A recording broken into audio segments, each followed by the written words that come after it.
fact of the day. Hello, hi, it's me. So FOTD time. So why FOTD? So a few people said to me, "Oh, what's this thing you do? What's FOTD stand for?" So when I was back in the day when I was teaching, one of the things I wanted to do was I wanted to get the kids more interested in science in general, and so as well as doing like the actual lesson, I'd want to tell them about other stuff. So I'd do a fact of the day, and the fact of the day was something science related for that day.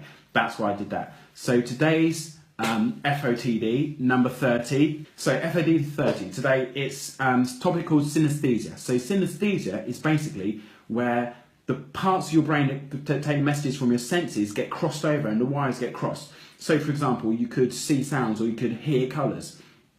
Different types of synesthesia. First one is called lexical gastronomy. So that's basically where words have a taste or have a smell or a sensation.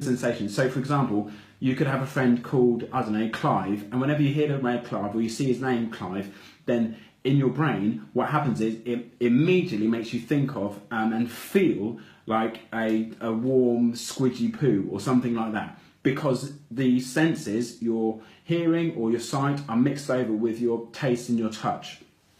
Next is mirror touch. Have you ever seen those programs where somebody's got their back to each other and then the person goes bam and the other goes, oh, that really hurt? Mirror touch is when you see something happen to someone and you feel that same sensation in your own body. Next, misphomia. Misphomia is where you literally hate words. So, oh no, sorry, not words, sounds. So you hate sounds. So some sounds make you just give you a feeling of disgust or absolute anger or terror, or you just literally, and it can be something as simple as someone's breathing or when someone's eating.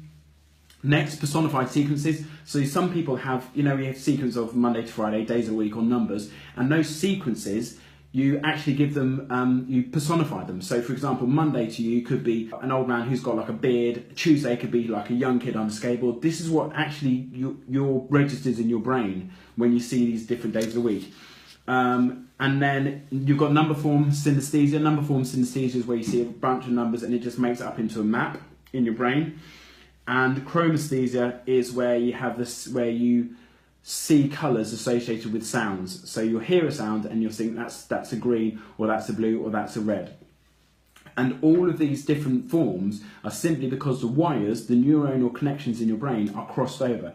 So the stuff that goes from your eyes actually goes through your auditory processing unit. So when you see stuff, you actually hear a sound associated with that. It's amazing, isn't it? Okay, I've got to go. See you later. Love you. Bye.